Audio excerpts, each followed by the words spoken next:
Before I begin, if you've ever lived through betrayal like this, please like, leave a comment, and subscribe to StoryForge Network. I used to think the word ordinary was an insult, something people said when they couldn't think of anything kinder, but I've come to understand it as a kind of blessing, the quiet kind you don't notice until it's gone, because ordinary is what lets you set your coffee mug in the same place every morning and trust it will be there when you reach for it. And ordinary is what lets you plan birthdays and forget the dates because you believe the people you love will remind you. And ordinary is what I had with Mark for 22 years, or at least that's the story I told myself while we raised our son, Ethan, in a house with a maple tree that dropped helicopters on the driveway every spring, a house that smelled like lemon cleaner on Sundays and like whatever I burned on Thursdays when I tried a new recipe and pretended not to care that Mark ordered pizza anyway. And I would have sworn to anyone who asked that we were steady, not perfect, but steady, which felt like more than enough in a world that seemed addicted to fireworks.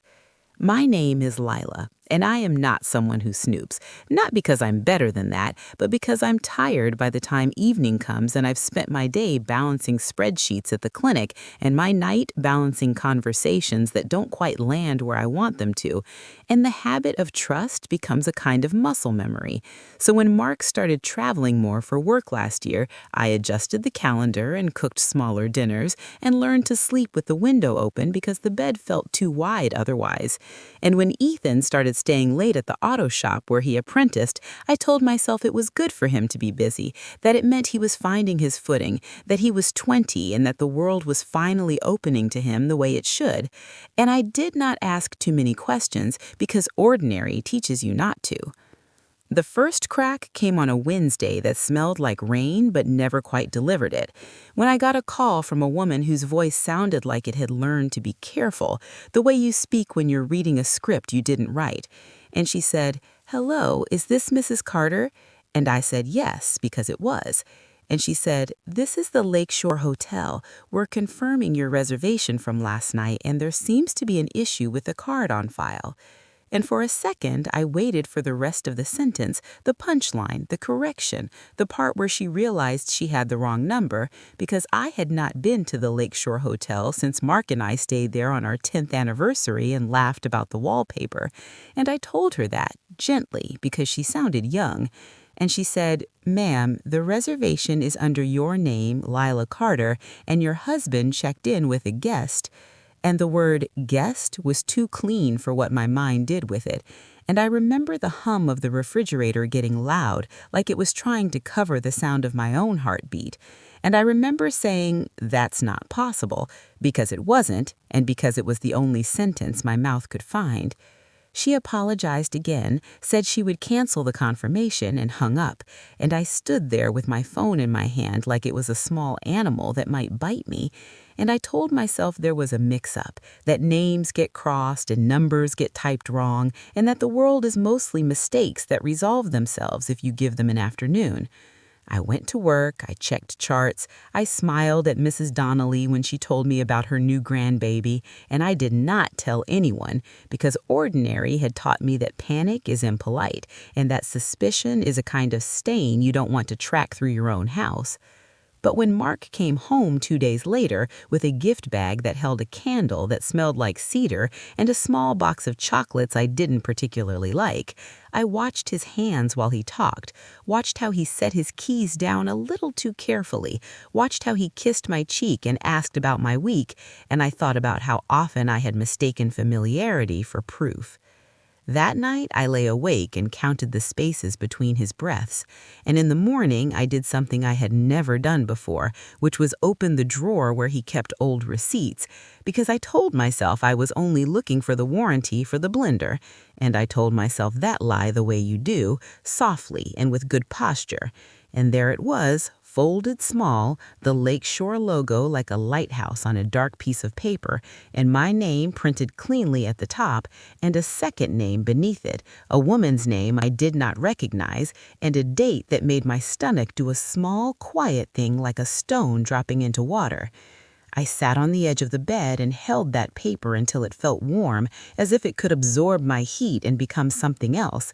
Then I folded it again and put it back, because part of me still wanted the ordinary ending, the one where I confront him and he laughs and explains, and we go back to making too much pasta on Sundays. When I did ask him that evening, I asked the way you ask about the weather, because I was afraid of my own voice, and he said, "It's a work thing," too quickly. And then he said, "You know how these conferences are," even though he hadn't mentioned a conference, and I watched the lie assemble itself in his mouth, watched how he tried to make it sound like a bridge we'd crossed before, and I felt something in me begin to count. Not the spaces between breaths this time, but the number of times I had chosen to believe him because it was easier than choosing anything else. The next piece didn't come from him, or from a hotel, or from a receipt, but from my son, who left his phone on the kitchen counter while he took a shower, and I noticed the screen light up with a message preview that said, "Did you make it back okay?" And the name above it was Mark, and I told myself I didn't need to read it, that a father can ask his son that for 100 innocent reasons, but my hand moved anyway, not like a thief, more like someone checking to see if the stove is off. And when I unlocked it with the code Ethan had never bothered to change, the thread opened to a small, careful conversation that did not include me. A conversation about rides and timing, and "she's nervous," and "use mom's name like we said." And the room did that thing again, where it feels like it's leaning away from you, and I sat down because my knees forgot what they were for. I want to tell you that I cried right then, that I threw the phone or shouted or did something that looks good in movies, but the truth is I felt very still, like the part of me that reacted had stepped outside to get some air. And I scrolled, and I saw how my son had picked his father up near the station, and how he had waited in the car while they checked in, and how he had sent a message later that said she looked relieved, and how Mark had replied, "Thank you, buddy," with a smiley face I didn't recognize as his. And I thought about the maple tree and the lemon cleaner and the way ordinary had taught me to trust, and I wondered how long a family can be a place before it becomes a story you tell yourself to sleep. When Ethan came back into the kitchen, towel around his shoulders, he saw my face before he saw his phone in my hand, and there was a moment where we were both very young, him in the way he didn't know what to do with his hands, me in the way I didn't know what to do with my years, and he said, "Mom," like it was a question and an apology at the same time, and I said, "Sit," because my voice had found a shape that could hold words.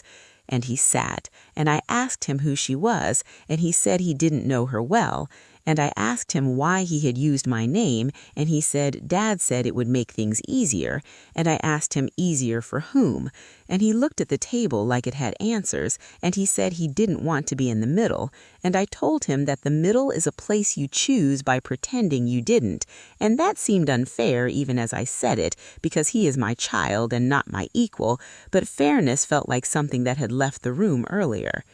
He told me he thought it was temporary, that Dad said it was just a mistake, that he said he loved me, that he said families survive worse, and I wondered when my husband had started auditioning for mercy in his own house.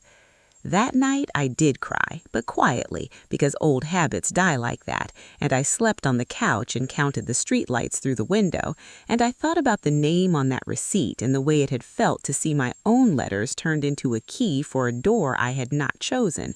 And I decided that ordinary was over, or at least that it was not going to save me.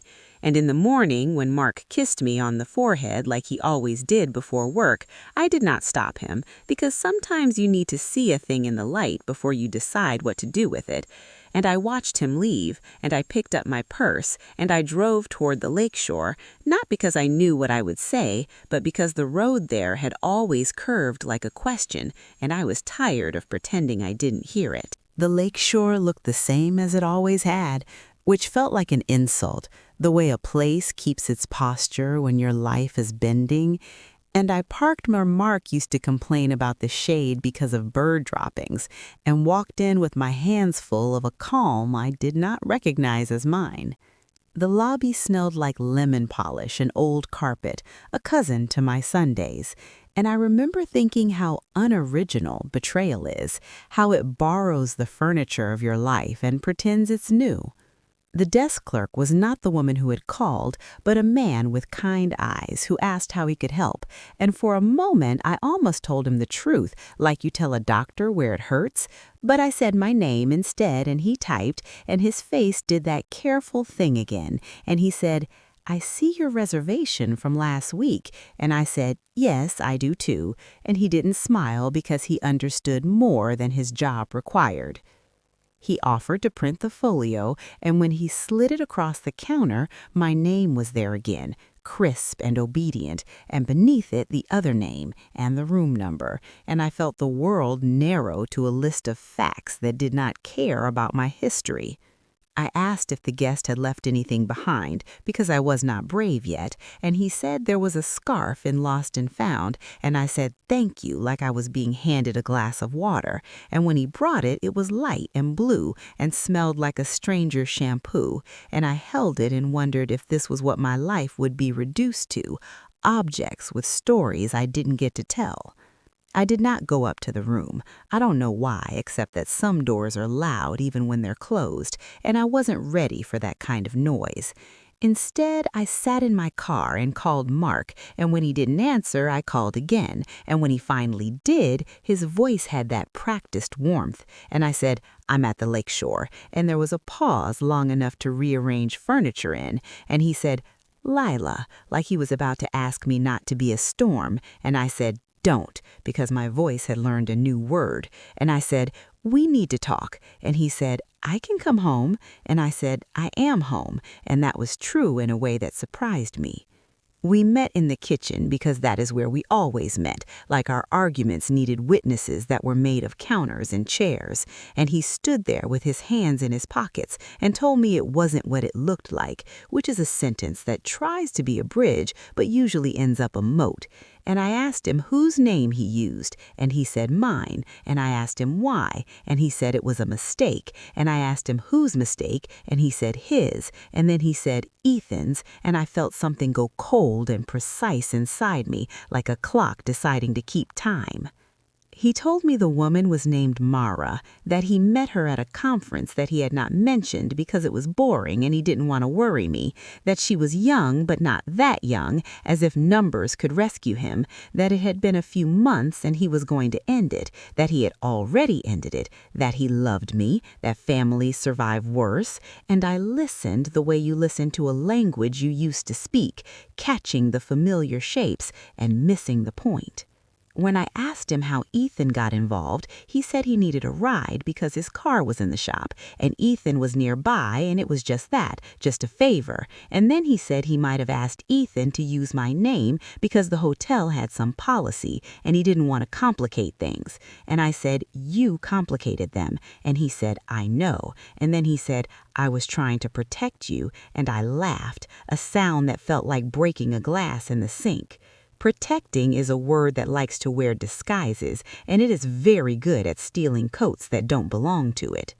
Ethan came home while we were still in the kitchen because of course he did, because timing is another thing that pretends to be neutral, and when he saw us, he looked like a boy again, the way he used to when he broke a window and tried to explain it was the wind, and Mark said, "We're just talking," which is a sentence that means the opposite, and I said, "Sit." Again, and this time he did not argue with the table. I asked him to tell me what he told himself when he sent those messages, and he said he told himself he was helping his dad, that he told himself he was keeping the peace, that he told himself it would end soon. And I asked him if he thought using my name was keeping the peace, and he didn't think about that part, and I believed him, which hurt in a different way. We have a way of turning away from the exact moment we should be looking, and we call it kindness. Mark tried to speak, and I held up his hand because my voice needed the room, and I told them that what they had done was not just a lie, but a theft, that they had taken my name and used it like a coat to get out of the rain, and that I was still standing in the weather. I said I didn't know what I would do yet, which was also true, but I knew what I would not do, and that was pretend this was a story that could be tidied up with apologies. That night, Mark slept in the guest room, which is a euphemism that sounds like hospitality when it is actually distance, and Ethan stayed in his room and did not play music, which is how I knew he was thinking, and I lay in our bed and stared at the ceiling fan and thought about how love is not a ledger, but it does keep accounts, and how you can be generous for a long time before you realize you have been financing your own erasure. The next day, I went to see my sister, Ruth, who lives in a house that always smells like bread and opinions, and she made tea and listened without interrupting, which is her best kind of advice. And when I finished, she said, "You don't have to decide today." And then she said, "But you do have to decide." And both of those felt like hands on my back, not pushing, just reminding me that there was a direction. I thought about Mara, about the scarf, about the way Mark had said her name like it was a small apology to himself, and I thought about Ethan, about the way he had looked at the table, and I realized that the hardest part was not choosing what to do with my marriage, but choosing how to be a mother in a house that taught him the wrong lesson about loyalty. When I came home, I asked Ethan to walk with me to the end of the block, because sometimes you need a horizon to talk, and we did, and the maple tree dropped a helicopter between us like a joke that had lost its audience, and I told him I loved him, because that is a sentence you should ever ration, and he said it back because he is my son, and then I said, "I need you to understand something." And he nodded like he was bracing for a wave. And I said, "Helping someone lie is not the same as helping them." And he said he knew. And I said, "Knowing is a place you visit, not a place you live." And he did not argue, and that felt like a beginning. Mark tried to be helpful in the ways that do not require change, offering to cook, offering to take out the trash, offering to give me space like space is a gift you can wrap. And I let him, not because it fixed anything, but because it showed me the shape of his understanding, which was smaller than the problem. We talked in the evenings, in sentences that did not touch, and I asked him what he wanted, and he said he wanted us, and I asked him what he was willing to lose, and he did not answer right away, and that was also an answer. A week later, I got a message from a number I did not recognize, and it said, "I'm so sorry," and then, "I didn't know he was married when we first met," and then, "I found your name, and I think you deserve to hear it from me." And the honesty of that felt like a bruise and a balm at the same time. I did not reply immediately, because conversations are doors, and I had learned to listen to their hinges, but I saved the number, and I sat with the knowledge that there was another woman out there whose life had also been rearranged by my husband's sentences, and I wondered how many stories can share a center before it becomes a crowd. That night, Mark told me about the message, and he said he ended it, and I said, "Good," and I meant we are not the same people, and he heard, "Thank you," and that was the problem. I began to write things down, not plans, not yet, just truths, like, I am not responsible for the lies I did not tell, like, my name is not a tool, like, love does not survive on promises alone, it needs witnesses. And somewhere between the third cup of tea and the quiet that comes after midnight, I wrote, "I will not make myself small to fit a story that needs me to disappear." In the morning, I asked Mark to move out for a while because words like separation and divorce are heavy, and I wanted to carry something I could set down. And he said he would, and he packed a bag with the care of someone trying not to spill, and when he left, the house did not collapse, which felt like a betrayal of its own, but also like proof that structures can change and still stand. Ethan stayed, and we learned to cook smaller dinners together, and sometimes we did not talk, and sometimes we did, and once he said, "I didn't mean to hurt you," and I said, "I know," and then I said, "But you did," and we let both sentences sit where they belonged. I did not go back to the lakeshore, but I drove past it once, and the building did not recognize me, and that felt like freedom in a small, impolite package. Mark's absence settled into the house like a new piece of furniture, awkward at first, then unavoidable, then something you walk around without thinking until you catch your shin on it in the dark. He stayed with a coworker across town, and he texted like someone knocking on a door they used to own, polite and hopeful and a little entitled. And I answered when the message was about logistics and not when it was about feelings, because feelings had become a room with too many mirrors. Ethan tried in the ways that look like chores, washing dishes before I asked, taking the trash out on Tuesdays even when it wasn't full, and sometimes he would linger in the doorway of the living room like he was waiting for permission to say something that didn't have a shape yet. We were learning a new grammar for the same sentences. One afternoon he said, "Dad wants to talk to me," and I said, "He can," because I did not want to be the editor of their relationship, only the proofreader of my own. He went, and when he came back, he looked older, not in the way birthdays do it, but in the way responsibility does. And he said, "He says he's trying." And I said, "Trying is a verb that needs an object." And he nodded like he was filing that away for later. I kept working because work is a river you can step into even when you don't want to swim.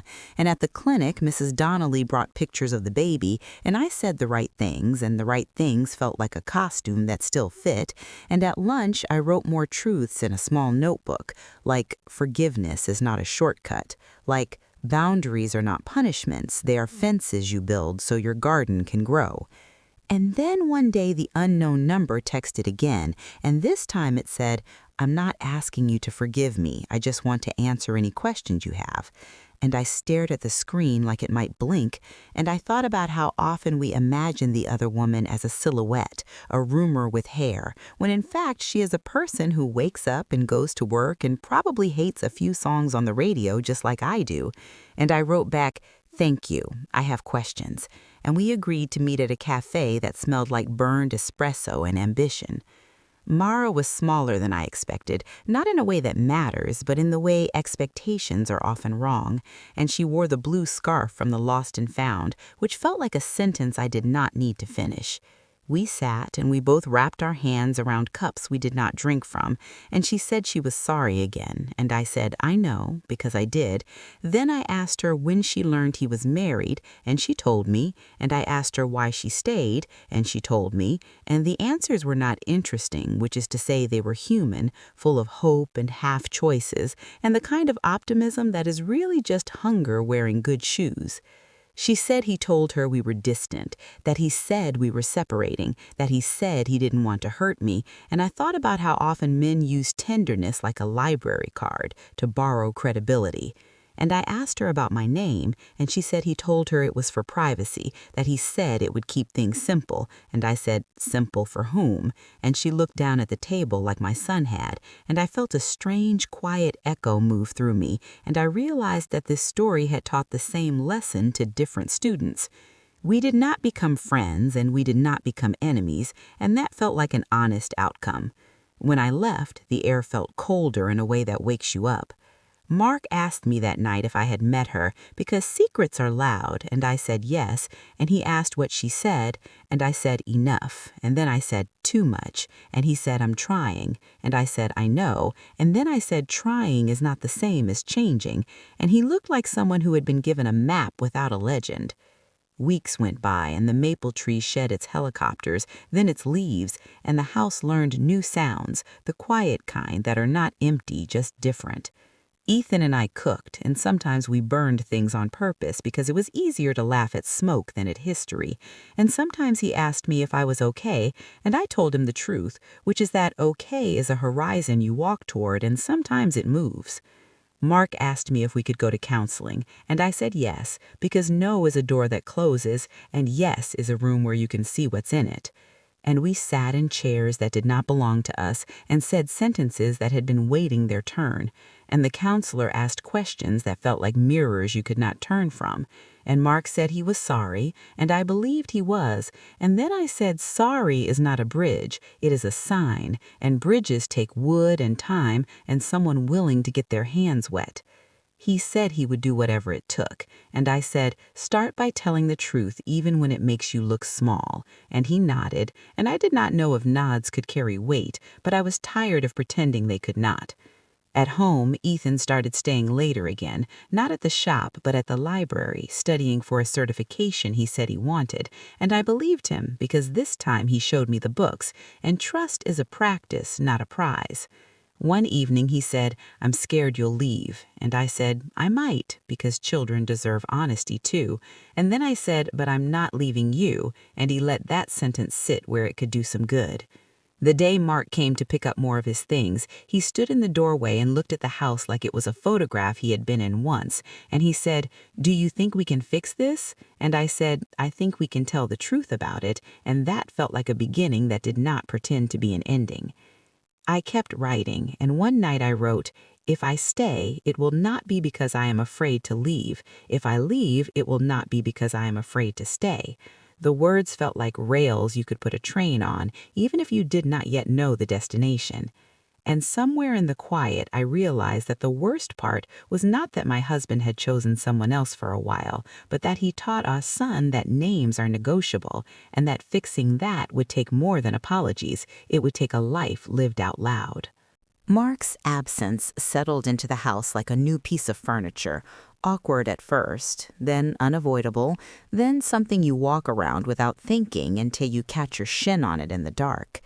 He stayed with a coworker across town, and he texted like someone knocking on a door they used to own, polite and hopeful and a little entitled, and I answered when the message was about logistics and not when it was about feelings, because feelings had become a room with too many mirrors.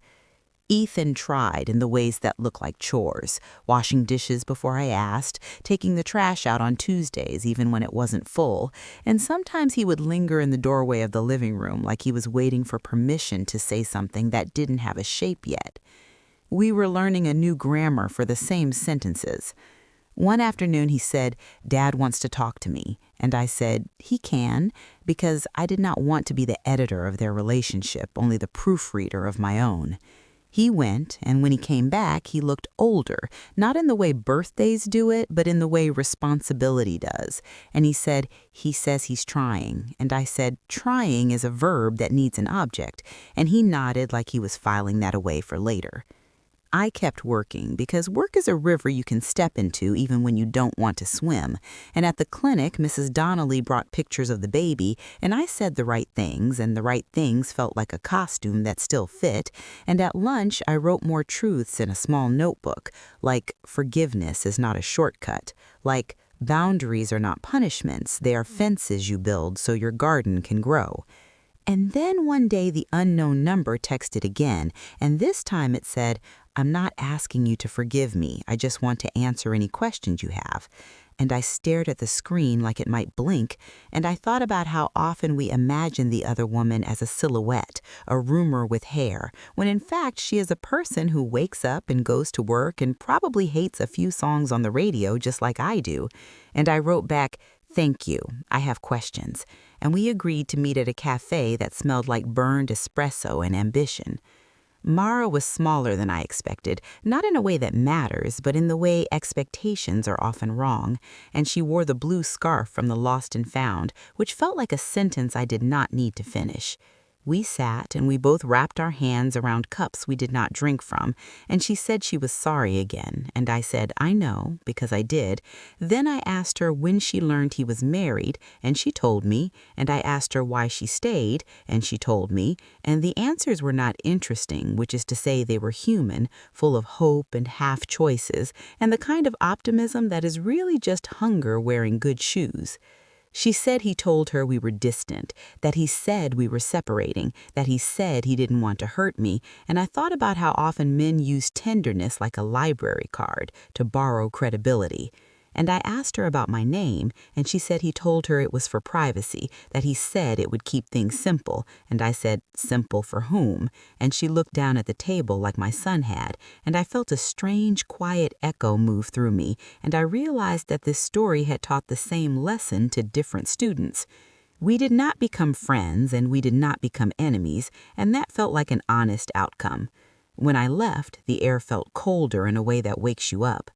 Mark asked me that night if I had met her because secrets are loud, and I said yes, and he asked what she said, and I said enough, and then I said too much, and he said I'm trying, and I said I know, and then I said trying is not the same as changing, and he looked like someone who had been given a map without a legend. Weeks went by, and the maple tree shed its helicopters, then its leaves, and the house learned new sounds, the quiet kind that are not empty, just different.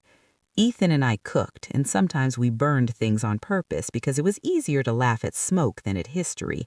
And sometimes he asked me if I was okay, and I told him the truth, which is that okay is a horizon you walk toward, and sometimes it moves. Mark asked me if we could go to counseling, and I said yes, because no is a door that closes, and yes is a room where you can see what's in it. And we sat in chairs that did not belong to us and said sentences that had been waiting their turn, and the counselor asked questions that felt like mirrors you could not turn from, and Mark said he was sorry, and I believed he was, and then I said sorry is not a bridge, it is a sign, and bridges take wood and time and someone willing to get their hands wet. He said he would do whatever it took, and I said, start by telling the truth even when it makes you look small, and he nodded, and I did not know if nods could carry weight, but I was tired of pretending they could not. At home, Ethan started staying later again, not at the shop, but at the library, studying for a certification he said he wanted, and I believed him because this time he showed me the books, and trust is a practice, not a prize. One evening he said, I'm scared you'll leave, and I said, I might, because children deserve honesty too, and then I said, but I'm not leaving you, and he let that sentence sit where it could do some good. The day Mark came to pick up more of his things, he stood in the doorway and looked at the house like it was a photograph he had been in once, and he said, do you think we can fix this? And I said, I think we can tell the truth about it, and that felt like a beginning that did not pretend to be an ending. I kept writing, and one night I wrote, if I stay, it will not be because I am afraid to leave. If I leave, it will not be because I am afraid to stay. The words felt like rails you could put a train on, even if you did not yet know the destination. And somewhere in the quiet, I realized that the worst part was not that my husband had chosen someone else for a while, but that he taught our son that names are negotiable, and that fixing that would take more than apologies. It would take a life lived out loud. Winter did what it always does. It made everything sound closer. The cars on the road, the pipes in the walls, the questions you pretend you're not asking. And we learned to live in that closeness without mistaking it for certainty. Mark kept his promises in small, stubborn ways, the kind that don't make speeches, but do make mornings easier. He went to counseling even when work ran late. He handed me his phone without being asked, not as a performance, but as a habit. We set aside Sunday evenings for the three of us, not to fix anything, but to be in the same room long enough for silence to stop feeling like a threat. Ethan started talking again in the way young men do, sideways at first, about engines and plans and the strange comfort of knowing what a bolt is supposed to do, and then, one night, about fear, which is harder to tighten. He said he felt like he had broken something that couldn't be welded back together, and I told him some things are joined by time instead of heat, and that time is slower but not weaker. Mark listened without interrupting, and when Ethan finished, he said, I should have protected you from that choice, and Ethan said, I made it, and I said, both can be true, and it felt like we were learning a new way to speak without translating ourselves into corners. The clinic stayed busy and I stayed steady, and sometimes those are the same thing. Mrs. Donnelly brought the baby again, and I held him and thought about how names are the first promises we keep for someone, how we give them a sound and hope they grow into it, and how my own name had traveled without me and come back like a borrowed book with notes in the margins. I did not tell her that part, but I did write it down later, in the notebook that had become a map I could fold and unfold without getting lost. In February, Mark asked if we could take a weekend trip, not to celebrate anything, just to practice being away together, and I said yes, because fear does not get to be the only architect. We drove north where the trees look like they are thinking, and we stayed in a small inn that did not know our history, and we walked and talked and sometimes did not, and I noticed that the space between us was no longer a verdict, it was a question, and questions can be generous. On the second night, he said, "I don't want to be the man who needed permission to tell the truth." And I said, "Then don't." And we let that sentence sit like a chair you might use later. When we came back, Ethan had baked something that was both overcooked and underdone, and we ate it anyway and called it progress. Then came the letter. It arrived in a plain envelope with my name in handwriting that did not know me, and inside was a short note for Mara. She wrote that she was moving to another city, that she had found a job, that she wanted to say she was sorry one last time, and that she hoped I would have a good life, and she did not ask for forgiveness or offer explanations, and that felt like a clean ending to a story that had never been mine to finish. I did not show it to Mark right away, not because I wanted to keep a secret, but because I wanted to hear what it sounded like in my own head first. And when I did show him, he said, "I'm glad she's moving on." And I said, "So am I." And we both meant different things and the same thing, which is what happens when language gets honest. Spring began the way it always does, with the maple tree dropping helicopters like it had learned nothing from gravity, and I laughed at one that landed in my coffee like a tiny argument, and Mark laughed too, and it was not the laugh of relief, but the laugh of recognition, which is quieter and lasts longer. Ethan got a full-time offer at the shop and brought home a contract like it was a passport, and we celebrated with pizza because some traditions do not need to be upgraded. And he said, "I want to move out this summer." And I said, "Of course you do." And Mark said, "We'll help." And for a moment I felt the shape of the family we were becoming, not a return, not a replacement, but a revision that kept the best sentences. Then one afternoon I went into the garage to find the ladder and saw the box labeled unfinished, and I stood there longer than I needed to, and I opened it. Inside were the scarf and the receipt and a few notes I had written when words felt like bandages, and I held each thing and noticed that they had changed, not because they were different, but because I was, and I realized that keeping them or throwing them away would both be honest depending on the day, and that honesty is sometimes seasonal.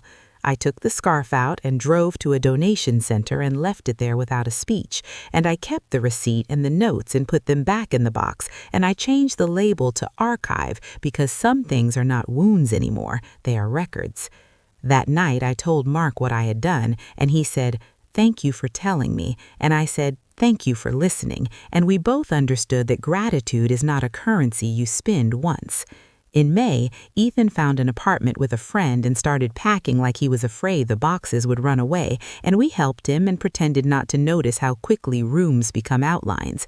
And on his last night, we ate at the table and told stories that were half true in the way memories are, and he said, "I'm sorry again," and I said, "I know," and then I said, "And I'm proud of you," and he cried like someone who had been holding something heavy and finally set it down. When he left, the house learned a new quiet, and Mark and I learned that quiet does not mean empty, it means attentive. We started walking in the evenings, not far, just enough to see the neighbor's dog and the construction finally finish, and sometimes we talked about the future, and sometimes we talked about tomatoes, and both felt like plans. One night as we were washing dishes, Mark said, "Do you trust me?" And I did not answer right away, because trust is not a light switch, and then I said, "I am trusting you," and he nodded like he knew the difference, and that felt like a promise we could keep if we kept walking.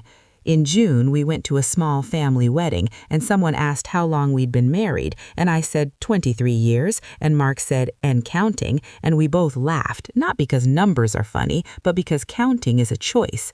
Later on the drive home, he said, "Thank you for staying," and I said, "Thank you for changing," and we did not pretend either sentence was simple.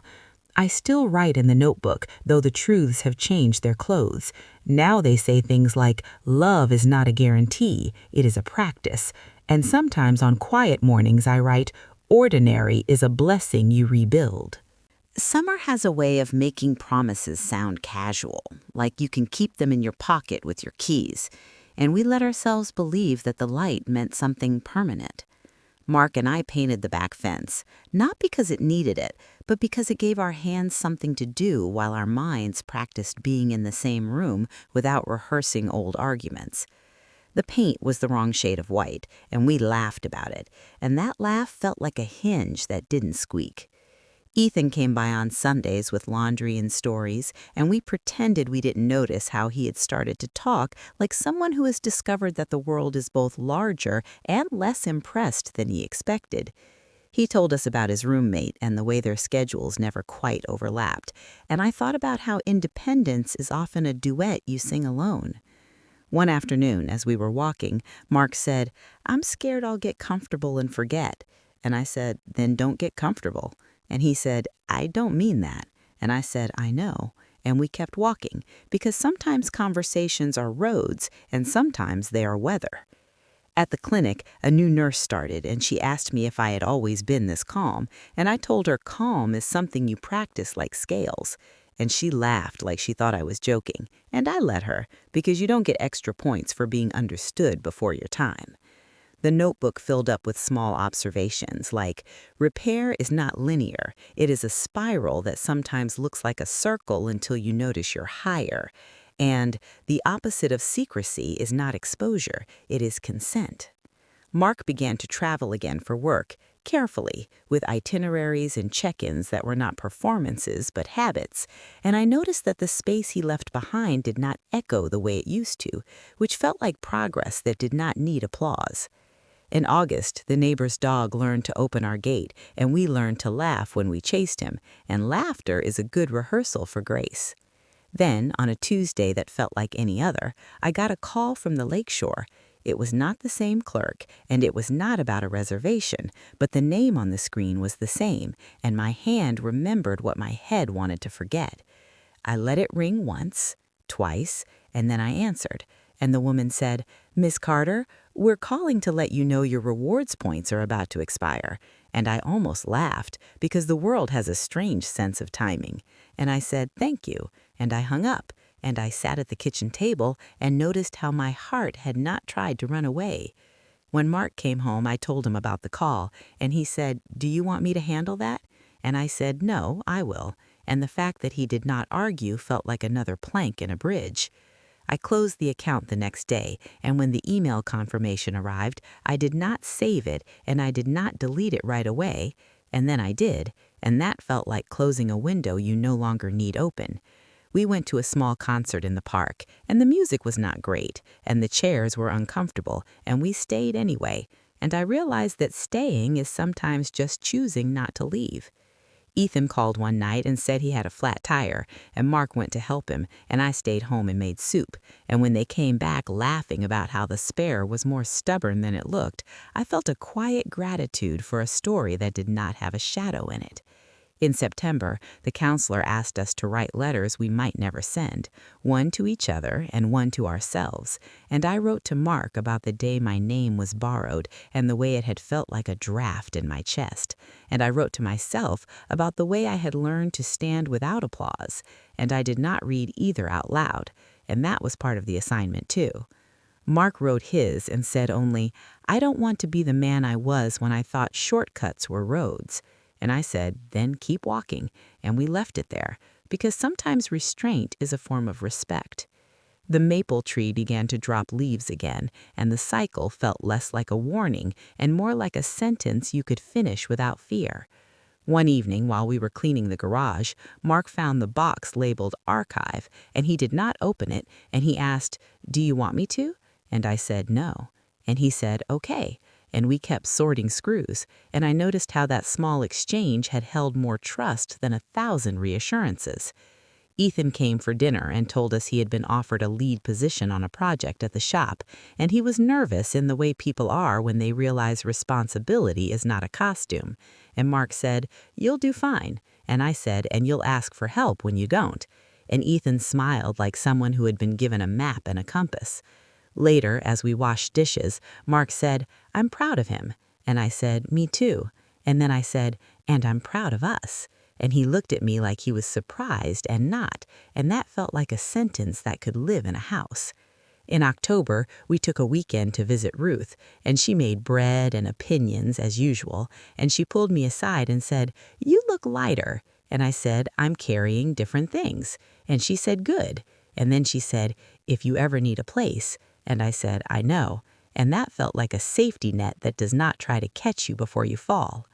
On the drive home, Mark said, "Thank you for not making me earn forgiveness with tricks." And I said, "Thank you for not asking for shortcuts." And we both laughed at the symmetry of it. Then came the anniversary. Not the wedding one, which had always been easy, but the other one, the date that had learned a new meaning. And we did not plan anything special, and that was the plan. We cooked, we walked, we watched a movie we'd both seen and did not need to talk about, and when the date passed midnight, nothing dramatic happened, and that felt like a small miracle. The next morning, Mark left early for a trip, and he kissed my cheek and said, "I'll call when I land." And he did, and I noticed that I did not count the minutes, and that felt like trust in motion. At the clinic, Mrs. Donnelly asked me if I was taking a vacation, and I said we might, and she said, "Do." And I thought about how advice is sometimes just permission wearing a sensible coat. That evening, Ethan came by unannounced, which is how you know someone is doing well, and he said, "I broke up with my girlfriend." And I said, "I'm sorry." And he said, "It's okay." And he told me about honesty and timing and the way endings can be clean if you don't try to make them painless. And I listened like a student and like a mother, which are not that different. When he left, Mark called from his hotel and told me about a boring dinner and a better book. And I told him about Ethan, and we laughed, and then we were quiet, and the quiet was not a test. I wrote in the notebook, "Peace is not the absence of memory, it is the presence of choice." And repair leaves seams, and seams can be strong. And later, when I put the notebook away, I realized I had not written about the lakeshore in months, and that felt like the kind of forgetting that does not erase, it releases. November came in with the kind of light that makes you honest about dust, and we opened the windows anyway. Mark's trips grew shorter, not because work changed, but because he did. And when he did go, the leaving and returning felt like punctuation instead of plot. Ethan stopped by with a new haircut and a quieter confidence, and we teased him about it the way parents do when they want to pretend they're not noticing how fast time is moving. We hosted Thanksgiving, and Ruth brought bread and opinions, and the neighbor brought a pie that had more enthusiasm than structure, and we sat around the table and said the things families say when they're trying to mean them, and this time the words did not trip over anything hidden. After dinner, while we were washing dishes, Mark said, "Thank you for inviting everyone," and I said, "Thank you for staying," and we both smiled at the way those sentences had learned to belong to each other. The clinic got quiet for a week, which never lasts, and in that quiet, I cleaned out a drawer at home that had become a museum of almosts, and I found an old envelope with our wedding vows printed inside, and I read them, and I noticed how young we sounded and how brave, and how much we had promised without knowing the weight of the words, and I did not feel foolish for that. I felt grateful, because someone had to be brave first. I put the vows back and wrote a note on the envelope, revised, not replaced, and that felt accurate in a way that did not need witnesses. One afternoon, Mark came home earlier than expected and said, "Do you want to walk?" And I said yes, because walking has become our most honest conversation. We went past the maple tree, which was nearly bare, and he said, "I think about the day you drove to the lakeshore." And I said, "So do I." And he said, "I'm glad you did." And I said, "So am I." And neither of us pretended that gratitude cancels history. He stopped and said, "If you ever decide you're done, I won't make it harder." And I said, "I know." And we stood there long enough for that sentence to become a promise that was not trying to be a shield. At home, I found the notebook and read the first pages, the ones with the sharpest edges, and I did not wince, and that felt like progress you can't chart. I wrote a new line, "Courage is what you do after you stop being surprised." December arrived with lights that tried too hard, and we let them because some efforts are meant to be seen. We decorated the tree together, and Mark held the ladder, and I said, "Don't let go," and he said, "I won't," and it was a joke and a vow at the same time. Ethan came over with a small gift for each of us, nothing expensive, just thoughtful, and he hugged us both like someone who had learned that you can choose closeness without choosing sides. He said he might move again in the spring for a better place, and I said, "Of course you might," and Mark said, "We'll help," and it sounded like a habit, which is how you know something has changed. A few days before Christmas, the power went out in a storm that sounded like it had an opinion, and we lit candles and made soup and played cards badly. And when the lights came back, we did not rush to turn them all on, and that felt like choosing a kind of quiet you can keep even when you don't have to. On Christmas morning, Mark gave me a small box with a simple necklace inside, and he said, "It's not an apology," and I said, "Good." And then he said, "It's a reminder." And I said, "Of what?" And he said, "Of your name." And I laughed and cried at the same time because that sentence had learned to be gentle. I gave him a book he had mentioned once in passing, and he looked at me like he was being seen, and that felt like a gift that does not need wrapping. After the holidays, the house did that thing where it exhales, and we did too. In January, the counselor said we were graduating, which is a word that sounds like a ceremony when it is really just a change in schedule. And we thanked her and promised to keep using the tools, and she said, "You will," like someone who had seen the work. Mark asked if we could plan a trip for our anniversary, not to celebrate survival, but to practice choosing, and I said yes, because practice is how you make a life. We chose a place by the water, nothing fancy, and we booked it in my name and his, and when the confirmation email arrived, I noticed that my heart did not brace, and that felt like a small, private victory. Ethan started dating again, and he told me about it in the way people do when they want approval but not advice, and I gave him the first and kept the second, and he smiled like someone who had learned a new boundary that does not look like a wall.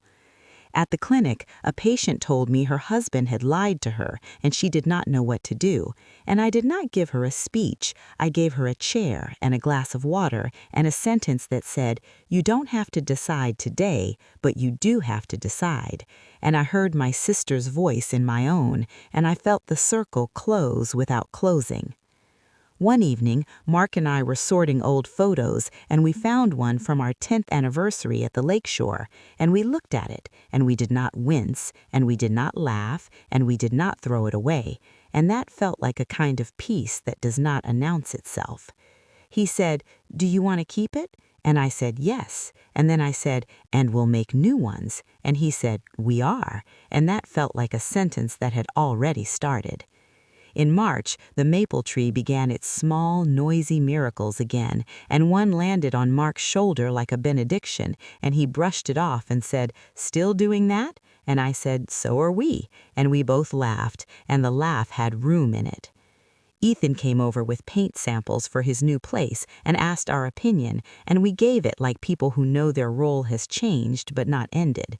He said, "Thanks for not making me choose." And I said, "You never had to." And Mark said, "We're glad you didn't." And that felt like a family sentence, not a fragile one, just a true one.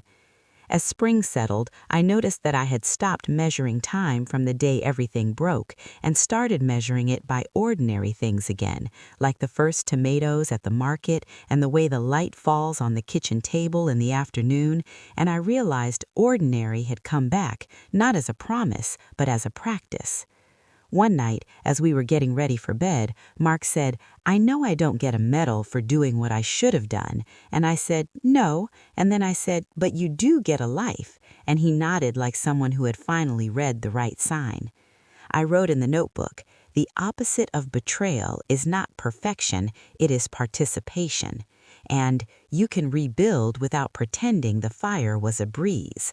And then, a little later, "My name is mine again, and so is my story." When I closed the notebook, I did not put it away in a drawer. I left it on the table, because some things are not secrets anymore. They are tools. We went to the water in late April when the air still carries a question mark and the answer smells like fault. The place was small and did not pretend otherwise, a white building with stairs that complained and a balcony that looked like it had learned to listen. We unpacked without ceremony and walked without a plan, and when we reached the shore, we took our shoes off like children who still believe in simple bargains. Mark said, "Thank you for coming," and I said, "Thank you for being here," and we both knew we meant more than geography. We talked about ordinary things, because ordinary is how you test whether a bridge can hold. And then we talked about the past, because you don't get to renovate without touching the walls. And then we stopped talking and watched a line of birds write something we didn't need to read. That night, the sound of the waves kept time without asking permission, and I slept in a way that felt like trust, not like exhaustion wearing a good coat. In the morning, Mark made coffee that was too strong and apologized like it was a hobby he was trying to quit, and I smiled and told him to drink it anyway because some mistakes are small enough to be useful. We sat on the balcony and planned nothing, which is a skill you learn after you've planned too much, and when the sun came up like it always does, we let it. On our anniversary day, we did not recreate anything. We just chose a restaurant and chose each other and chose not to pretend that choosing is easy, and that felt like the most honest celebration we could afford. The waiter asked for the name on the reservation, and Mark said Carter, and then he said Lila Carter without looking at me, not because he didn't care, but because he didn't need to check, and I felt the quiet settle in a way that does not need applause. We toasted to boring years and loud laughter and the kind of mornings that don't make speeches, and I thought about how survival stories are overrated and practice stories are not told enough. When we came home, Ethan was waiting on the porch with a plant he said we could keep alive if we were honest with it, and we laughed and took it inside and put it near the window where the light tells the truth. He told us about his new place and the way the paint looked different at night, and Mark listened and asked questions that were not auditions, and I watched my son answer like someone who had learned that attention is a form of love. A week later, the clinic hosted a small health fair, and I stood at a table with pamphlets and listened to people tell me about their knees and their worries, and I realized that I had become better at not borrowing what I couldn't carry, and that felt like a skill you can pass down without meaning to. Mrs. Donnelly came by with a walker this time, and she said, "You look good," and I said, "So do you," and we both knew what we meant. At home, the box in the garage stayed where it was, and sometimes I thought about moving it to the attic, and sometimes I thought about leaving it, and both felt like choices I could live with, which is another way of saying I had learned to trust my own hands. Mark continued to travel, and I continued to notice that the space he left did not echo, and Ethan continued to build a life that did not need our permission but liked our company. And the maple tree continued to drop its small, stubborn miracles, and I continued to write in the notebook, not because I was afraid of forgetting, but because remembering has different temperatures. In June, we went to a barbecue at Ruth's, and she watched us the way sisters do, like a person reading a draft with a pencil behind her ear. And when she hugged me goodbye, she said, "You're standing differently." And I said, "I learned where my feet are." And she laughed and said, "About time." And that felt like love in her language. On the drive home, Mark said, "I don't want to waste the second chance." And I said, "Then don't make it a performance." And he said, "I won't," and I believed him in the way you believe someone who has stopped trying to convince you. In July, Ethan called to say he'd been accepted into a night program for advanced certification, and he was excited and scared in equal parts. And I said, "That's how you know it's yours." And he said, "You always say that." And I said, "Because it keeps being true." And we both laughed. And Mark said, "We'll come to your graduation." And Ethan said, "Deal." And it sounded like a contract with good terms. One evening, while we were cleaning out old files, I found a stack of hotel reward statements I'd forgotten to shred. And I paused, and then I shredded them without a speech, and Mark watched and did not say anything, and that felt like respect that does not need to announce itself. Later, as we sat on the back steps, he said, "I'm glad you don't pretend." And I said, "Me too," and we let the cicadas do their work. In August, the plant Ethan brought grew a new leaf, and we named it Hope, like people do when they want to tempt the universe. And then we laughed and called it Leaf, because humility is a good fertilizer. We went to a small concert in the park again, and the music was still not great, and the chairs were still uncomfortable, and we stayed anyway. And I thought about how staying is sometimes just choosing to be present when nothing is asking you to perform. In September, the counselor sent a note to check in, and we wrote back and said thank you and meant it, and then we did not make another appointment, not because we didn't need tools, but because we were using them. The clinic got busy again, and I kept listening, and sometimes people told me things they had not planned to tell anyone, and I held those stories the way you hold a glass that belongs to someone else, carefully and without claiming it. At home, Mark started a small ritual of leaving notes on the counter when he traveled. Nothing poetic, just back Friday or love you or don't forget the plant, and I kept them for a while and then didn't, and both were fine. In October, Ethan moved again, closer to work, and we helped him and pretended not to notice how easily rooms become outlines. And when he hugged us goodbye, he said, "Thanks for teaching me what not to do." And I said, "And what to do?" And he said that too. And he smiled like someone who had learned that families can be classrooms without being exams. The anniversary date came and went, and we noticed and did not throw a party for it, and that felt like a quiet kind of courage. One night, as we were washing dishes, Mark said, "Do you ever think about leaving?" And I said, "Sometimes," because honesty does not need to be dramatic. And he said, "And?" And I said, "And sometimes I think about staying." And he said, "Me too." And we both laughed at the symmetry again, and that felt like a language we had learned together.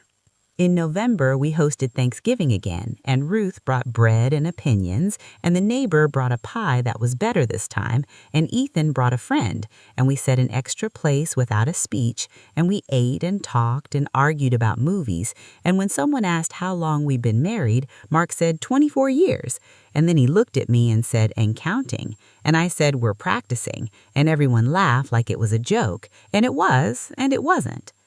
After dinner, while we were putting leftovers away, Ethan said, "You two are different."